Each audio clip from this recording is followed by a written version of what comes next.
Good morning, 'tis I, tabycatmeow for the Prime Outcast Collective. I have never enjoyed playing Index for credits. I know, it's been a staple in the community, I just haven't had a good experience with it. I like the $19.99 content, and it's fresh enough where I can still play it for a few hours when I need credits. Important things to point out before going into this is I'm using Credit Booster and sometimes a Credit Blessing.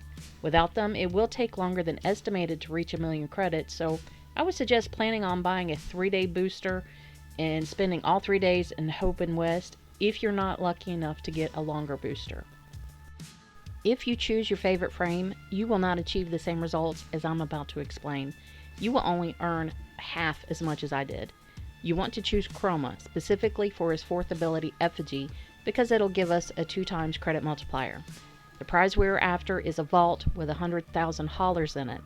This ability will give us 200,000. With a credit booster, the multiplier is stacked to 4 times, giving us 400,000.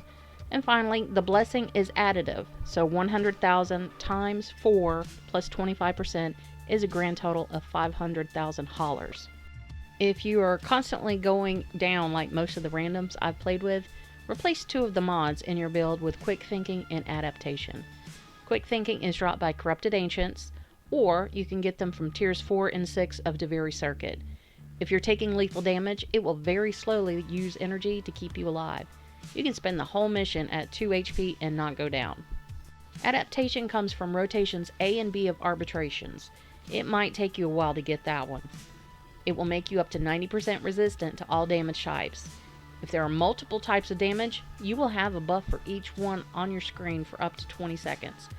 While you could still be lethally injured if you don't take care of the source causing the damage, you will notice you will feel way less squishy than ever.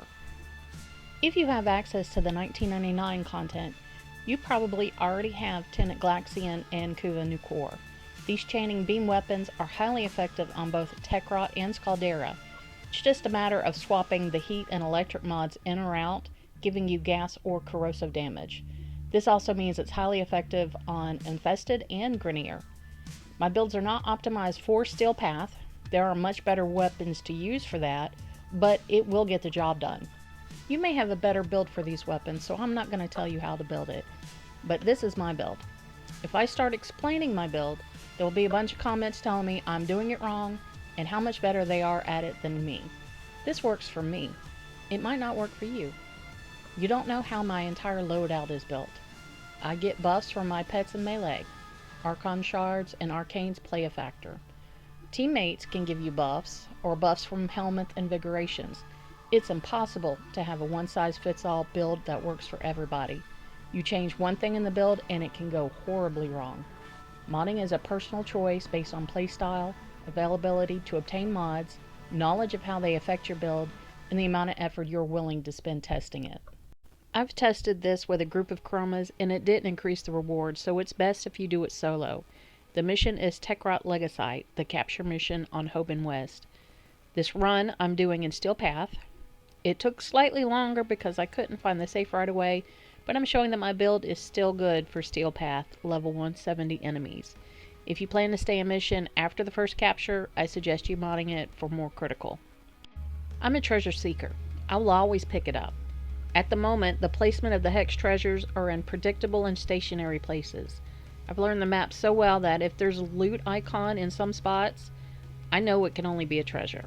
There's even a rare container that spawns that you can only break open with a heavy attack since it's inside of a wall on top of a building. Looking for treasures will add a little time to your run, but once you get everything you can from the vendors, the only thing left to spend standing on is more arcanes. For now. That may change with the update. Start the mission by activating Kalimos. Once she stops rest, this is when you look for the safe. Don't worry about the Gavat. She's never died in all the time I've been playing. Leave your effigy if it makes you feel better. The best place to start is the food court, the one with several access points and a hanging Saturn decoration. Go ahead and drop an Orokin Eye if you have it to find treasure faster. When you are in the same section of the map as the safe, the icon will appear. It is not affected by radar mods. I checked. Quickly run through the map until you find the safe. You may need to go back to the food court as there's at least 3 different directions you could go. The key is always in the same exact spot depending where you find the safe. I will show all the locations at the end of this video that I found after running the mission around 50 times. I didn't intend to run it that many times, but I really enjoyed it. I had a decent build to mow through enemies, and I didn't go down, trying so hard to survive. After 20 minutes of index, I'm ready to throw my controller out the window. That's how much I don't enjoy doing index. This is the safe icon you're looking for. The safe is on the 2nd floor of the arcade. If you jump out the window behind the safe and then turn left, head straight back to the laser tag room. Just as you enter the purple tinted room, turn right, and the key will be on the side of some crates near the window. Go back to the 2nd floor window. Before you open it, make sure you drop your 4th ability Effigy. If you left it with Kalimos, you'll need to cast it twice. Give it a second and make sure it's there or you won't get the bonus, and you'll only go home with 100,000 K plus whatever your booster gives you. You want to see $200,000 at the bottom of your screen. That means it's working. Most of the time, you can find the safe and get back to Kalimos before the Legacyte spawns. You can speed it up by giving her the red glowing scent glands the enemies drop. It'll jump 15% per gland. In this run, the Legacyte's already spawned. I'm heading directly to the waypoint. There's a trick that took me a while to find to make this guy submissive for capture. On his left wrist and the top of his head are small devices with the drippy logo. This is his weak points. Aim there. You can get big red numbers and take him down really quick. Once I figured that part out, I love this game mode even more. The rest of the mission is up to you. You can look for the rest of the treasures or extract. I've run the mission in less than 5 minutes sometimes, but over 7 on others, but the average is around 5. I trade for platinum a lot. Normally, when I get low on credits, I have to stop trading. I have feelings of impending dread anytime I have to do a mission against other players. That's why I stopped playing Destiny.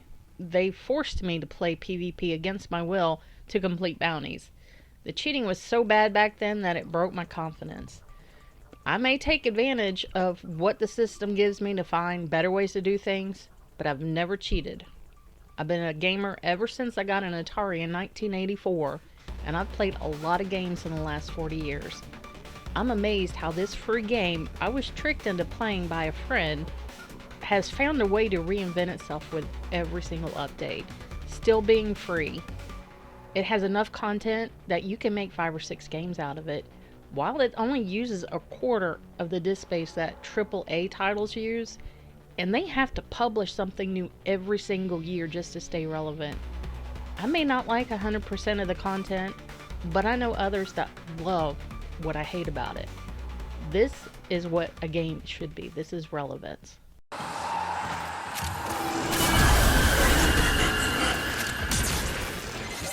Our faithful Kabat has roused the prey.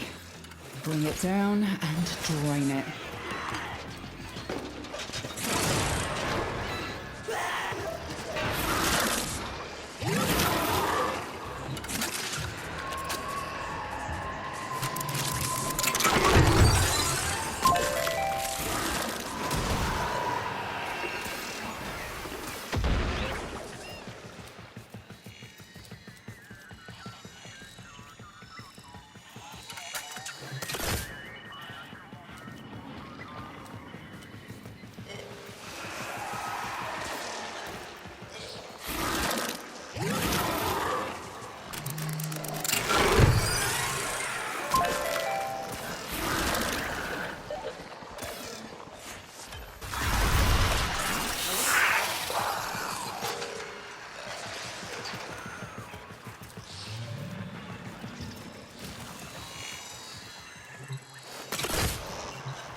tech rot of vital nutrients by forcing it to create Legacyte after Legacyte.